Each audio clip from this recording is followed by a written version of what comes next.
Welcome back to this edition of Grizzlies Daily. I'm your host, Melek, and before we get into it, just want to shout out Underdog Fantasy for sponsoring this video. It's very easy to play on Underdog. You score $75 in bonus entries with your first $5 that you play. All you gotta do is just scan this QR code right here. I use Underdog all the time, so thought I'd pass it along to y'all. So shout out to them for sponsoring this video, and we'll talk more about them later. Now let's get into some depressing news. Honestly, it's not even depressing. Not surprised.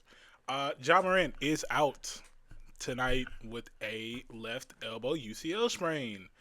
I'm gonna be honest, when I read this, I just said it was a never ending cycle. You get a guy back, and then he's back on the injury report. It never fails. It really does never fail. I'm not even surprised at this point. Well, let me not say not surprised. More so, just like it doesn't impact me. It doesn't impact me. Now, the only thing that really concerns me is how long this injury could be, because when you look up the recovery time for a UCL sprain, and we're gonna do this in real time because we're gonna look at this so I can kind of explain to y'all the concern. So a UCL sprain recovery time varies significantly by severity. If it's grade 1, few weeks to 3 months. Grade 2 means he partially tore it. That means could be out for like 2 to 4 months. And if it's a grade 3, which is the worst one, he could essentially be out for an entire year, because that's basically needing Tommy John surgery. So probably going to get an update from the Grizzlies sometime soon, because depending on the grade of this, we could be talking about Ja being out well before the play-in, or right before the play-in, or we could talk about his season essentially being over. And like I say, right now, it ain't looking good for anybody that may be on the train or was on the train of the whole Ja coming back and staying on the team thing. Like I said, for people on that side of things, it's not looking good. But that's besides the point. I will say though, thing about this injury report that really does kind of annoy me a bit. Once again, Ty Jerome is out, and we still have yet to get an update from him. Like, no update at all. I really want an update. We all want an update. They need to figure it out and put something out. But real quick, we will talk about some of the trade rumors that have been going on regarding the Memphis Grizzlies. So a report came out recently that it doesn't appear that the Knicks are likely to trade Karl-Anthony Towns. So not necessarily throwing that out the window completely, but it essentially kind of just means that those talks didn't really go anywhere. So I'd say that and then there was another report that came out saying that the Bucks are hesitant to include Ryan Rollins in trade talks with the Grizzlies for Ja. Like I said, I don't even think a deal for Ja is happening, so I didn't really think much of it. But essentially, everybody that we kind of brought up as a potential, other than Jonathan Kuminga, more than likely is going to stay on their team or not get traded to Memphis and having the sense of, coming back. So I will say that another thing that did come out, obviously, I don't even know why this was a report. It basically said, like, the guy listed every single team and said all of them want Giannis in a trade, and it's like, we know this. Who doesn't want Giannis? But other than that, not really much going on in the trade market. Nothing that screams the Grizzlies are going after anybody right now. So hopefully we hear more later down the line, because, right now definitely needs trades. Definitely need some trades happening, and because right now it essentially, things could change, because I'm really dreading that PR tweet that comes out and it says that Ja is out for some months, and I really don't want that to happen, because he's already dealt with an arm injury before, and just having another one is not really ideal. But that's all I really got for right now. Real quick, I do want to talk about Underdog Fantasy, the sponsor of this video. Fast breaks, buzzer beaters, and block parties are back. And Underdog is very easy. That's the best place to get in on all the action, and playing on there is very easy. You just pick whether your favorite players will go higher or lower on stats like points, rebounds, steals, and more. You get your picks right, and you could win up to 5,000 times your cash. It's very easy to play on Underdog. I'm pulling up my phone right now. Hopefully, y'all can see it. You go down, you type in Underdog, click that, and it'll immediately pop up just like this. And then from there, you go straight to the tab that says NBA, and you just make your selections. Now for this one, we'll keep it exclusively with the Grizzlies. Against the Pelicans, with no Ja Morant out, I have Trey Murphy going higher. I have him going higher than 20.5 points. And then for Cedric Coward, I have him higher than 14.5. Those are my selections. You download Underdog app today and use promo code BasketballFan to score $75 in bonus entries when you play your first 5. Or you can scan this QR code that I've been talking about right up here, and you just go straight to the app. So download Underdog today, and it's where you make picks, you win money. Use promo code BasketballFan once again. Shout out to Underdog Fantasy for sponsoring this video. Must be 18 plus. 19 plus in Alabama and Nebraska. 19 plus in Colorado for some games. 21 plus in Arizona, Massachusetts, and Virginia. And present in a state where Underdog Fantasy operates. Terms apply. See assets.underdogfantasy.com/play and get terms DFSTML for details. Offer not valid in Maryland, Michigan, New Jersey, New York, Ohio, and Pennsylvania. Concerned with your play? Call 1-800-GAMBLER or visit www.ncpgambling.org. In New York, call the 24/7 Hope line at 1-878 or text HOMI 467-369. All right, now that we back, let's talk about the games happening this weekend. Grizzlies playing the Pelicans on Friday, and then playing the Nuggets on Sunday. Now, the Nuggets game, I'm going to get into that one in a minute because it's a lot more to it than people think. But real quick, this Pelicans game, the Grizzlies are favorites, obviously, because the Pelicans aren't really that good. When it comes to injury report, I'll go ahead and tell y'all again. Ja is out, and I believe Santi Aldama is also out. I can pull it up. Yes, Santi Aldama is out with knee soreness. So Grizzlies definitely going to be short-handed. More than likely, Jaren plays the 5 this time around, and Landale will come off the bench just to spread things around because you can't really go small ball with the Pelicans. Now, granted, Herb Jones is a game-time decision. So is Zion.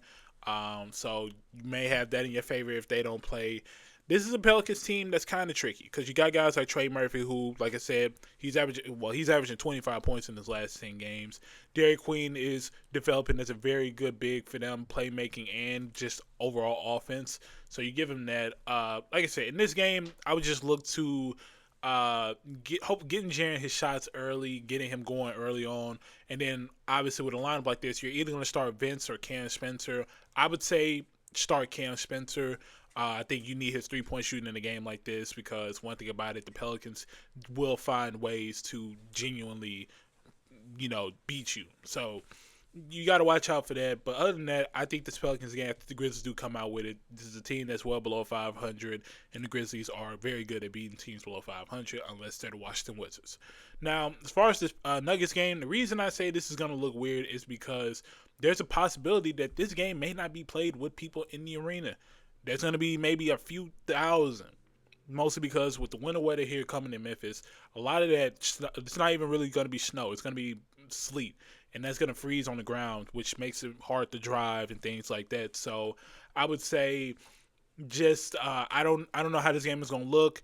You don't really have the home court advantage to your point. And I believe Jokic is still out for the Nuggets, so got to do that. Got to take advantage of that. So watch out for guys like Peyton Watson and Jamal Murray, of course, because those are 2 players that can definitely beat you without Jokic. So hopefully the Grizzlies can find a way to at least win 1 out of 2. If they lose to the Nuggets and beat the Pelicans, I can't say I'm surprised. But if they lose to the Pelicans and win against the Nuggets, then hey, something came from it. But also, look, at this rate, it is what it is. It's what we got. We can't really do nothing about it. Now, do you want to read some of y'all comments before we wrap up this edition? Y'all left a few ones. Right now, we are currently sitting at 776 subscribers, so I really appreciate everybody for that. Our goal at the end of the month is to hit that 800 mark, and we're on very good pace to hit that, so I really appreciate all y'all. Now, I'm going to read some comments right here. First one says, thanks for making the comment for Islo. I was against him from the second week, and finally everybody's starting to find out the issue. If the front office is not removing him before the All-Star game, that means that they've already decided to tank the season and remove him at the last moment of the season.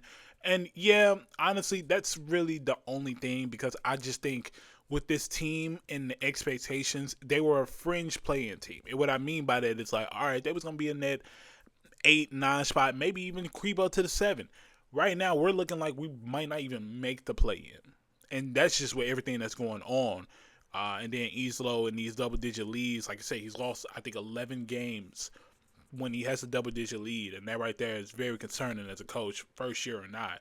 And like I said, for them to keep him around this long, and I've literally seen coaches, when teams have expectations, get fired for less. I mean, Adrian Griffin got fired, and he won like a good amount of games, like 30 games. David Blatt on the Cavs, he couldn't beat the Warriors. He was 31-10, and he couldn't beat the Warriors, and they packed him up for Tyronn Lue. Like, he was 31-10 at the time that they fired him. So, just things like that. If they keep him around, then obviously they have their minds made up that this season is just throwaway, and they need to make that clear, from being honest. We're getting our hopes up as fans. Next comment right here, it is, my bad. It was in a different language, so we good. It says, I live in Brazil. Shout out to you. I'm a Grizzlies and Ja fan to this day. I don't understand Conchar being on the team. I'm not a Wells fan either. Yeah, Conchar really doesn't make sense. With all the trades that's happened and all this and that, it's very surprising to see Conchar on the team. I think a lot of people, because we've had players that were on the team, we were like, they're not gonna be on here long, so we gonna be real fans of them. Conchar was that person. Like, let's be real. Nobody expects Conchar to just come in the game and be a difference maker like that. But he was kind of fun to watch when you didn't really have expectations. And now that he's on the team this long, he has these expectations, and it's just not what the team needs. So I definitely do agree with you on that. Next comment says, we got to call it like we see it. The turnovers are what's been killing us by everyone. It's hard to win when you're giving the ball away in key moments of the game. Very true. I've been saying this coach is basically Jenkins with a shorter rotation. I don't see a real difference in the offensive or defensive scheme. It's still guard-driven offense, and defensively it's still leaving NBA players wide open at the 3. Couldn't agree more with that one. Coward has too much freedom right now, and it's hurting us late in games. He's a good player, but he rushes and makes mistakes when it matters. This is like the 3rd or 4th time seeing him make a bad decision at the end of the game with the ball. That shouldn't be happening when John and Jaren are on the floor. Yeah, but like I said, that's just kind of the matter of it is. Coward right now is being looked at as another scorer, another player that can play the ball. And like I said, when you have guys like Ja and Jaren who can take over the game, and I'm just speaking on the perspective of Jaren, he just doesn't seek the ball late in games. That's something I noticed with Jaren. That's why I really have my issues with him. And then Ja has the ability to do that, but also Ja is kind of limited because he's not really the best shooter. So it's kind of limited. Meanwhile, Cedric Coward, he scored 3 levels and essentially be that clutch guy. We've seen it. So I'm not necessarily going to say he's having too much freedom, especially with the expectations and the way the team is right now with all the injuries. I prefer Coward as a rookie, to make those. I'm not going to say prefer him, but when he makes those mistakes, I'm not like, oh my God, what is Cedric Coward doing kind of thing. It's learning. He's learned. And he's earned the right to learn in those moments. The fact that he's got that kind of trust lets me know that he's doing something right. 2 biggest issues are turnovers and wide open threes. This has to stop. This is the NBA. Leave anyone open enough times and they'll make you pay. Yeah, like I said, times have changed. If you don't have perimeter defense, then you're not winning. Simple as that. Next comment says, I'll be the contrarian here and stick up for Islo. As you said, we never get a fair whistle, and we have bad luck with injuries, yet we still compete and are in the position to win almost every game. I have no issues with not calling the timeout at the end because Ja operates better in transition. The Hawks have a killer perimeter defense, and they obviously discussed on the sidelines during those free throws. We're not tanking, but we're trying to find pairings/groups of players that will mesh well together that can be utilized in future years. They believe they're not going anywhere this year, so they're looking for what pieces work together long term. They're still competing and trying, but prioritizing the process over results in the short term. Not going to say I disagree to what you're saying. When it comes to the timeout part, look, if they really prefer to not use the timeout, that's just them. I just think to have 2 and to use your last one, your user to lose a timeout, and that was the last timeout that you used, and you're sitting on 2 of them. I didn't like that. Even if you call a timeout during the Jaren free throw, like he makes the first one, you call a timeout. You're like, hey y'all, in case he misses this, we need to have a play in case the Hawks miss and we get the rebound. I didn't see that, so maybe I overlooked it. I didn't see that. That's why I was so big on the timeout.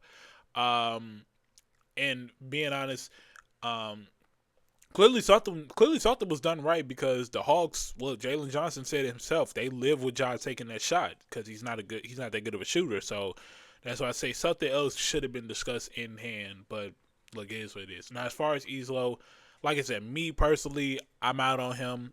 If you're not out on him, that's your opinion. I'm not gonna debate that one. Yeah, I mean, look, the expectations of the team, if they really are doing this to try to find which guys are long term, I feel like that could have been done well beforehand. Climbing, you know who's around long term, who needs to be around long term. We don't need any more. We don't need to wait any longer. A lot of these guys you've had for 3 to 5 years. That's enough time to tell who can stick around the team or who's beneficial. So let's just end that right there. And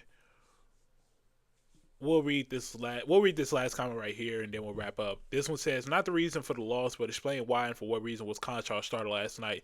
Yeah, I didn't understand it. I didn't understand it. I completely looked at Aldama being out, and I'm like, okay, maybe Vince or Gigi, somebody gets to start. Who knows? To see Conchar, I'm like, that doesn't make any sense. It didn't make sense, and Conchar didn't really necessarily do much to impact the game. That's why it's like I really don't get it. And it doesn't make sense. And the rest of your comment goes on about the minutes part. At this rate, I don't know. I don't know. It's like 1 minute I'm like, Islo, play your players. But at the same time, they get injured so easily. So it's like I'm so confused. At this rate, I really don't know. Like I don't. I'm sorry. But that's going to wrap up this edition of Grizzlies Daily. I really appreciate y'all for tuning in. If you like this video, make sure to like, comment, subscribe, and turn on post notifications. And like I said, shout out to Underdog Fantasy for sponsoring this video. I will see y'all Monday so we can recap both the games this weekend. Like I said, we'll be in a different location, but I'm still going to push that video out for y'all, so be on the lookout. Like I said, turn on post notifications. Upload 10 a.m. every day. So I'll see y'all on Monday. Peace.